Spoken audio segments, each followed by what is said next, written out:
This article is part of the On Tech newsletter. You can sign up here to receive it weekdays.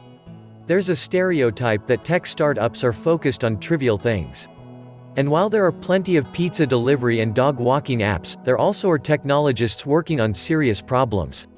At a time when tens of millions of Americans have lost jobs, it is important to highlight how companies are using technology to help others. Propel, as I mentioned last week, started in 2014 to help food stamp recipients access benefits on their phones, clip coupons and apply for jobs. Now that more people are struggling, Propel is also offering its customers practical guides to pandemic-related government services, and it's directing $1,000 cash payments, funded by charities, to individuals. About 38 million lower-income Americans receive food stamp benefits through the Supplemental Nutrition Assistance Program, or SNAP.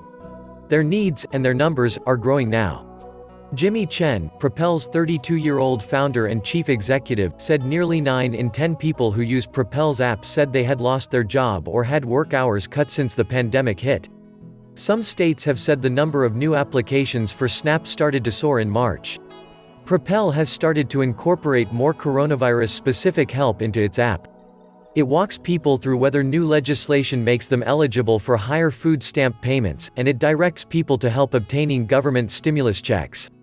Propel also recently linked with charitable organizations to direct $1,000 cash donations at random to people who use its app. The idea is to get money quickly to people who might need help paying rent or other bills.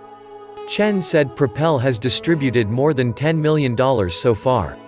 Propel's app isn't magic. Its main feature lets people check the balance on their food stamp accounts instead of calling a government hotline. But as is true for many social safety net programs, applying for and using food stamps can be maddening.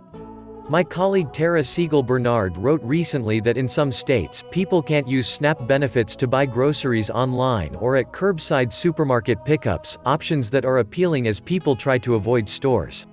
Propel's app doesn't help with this. Chen sounded annoyed when he talked about technology startups that overwhelmingly target their products and services at higher-income people.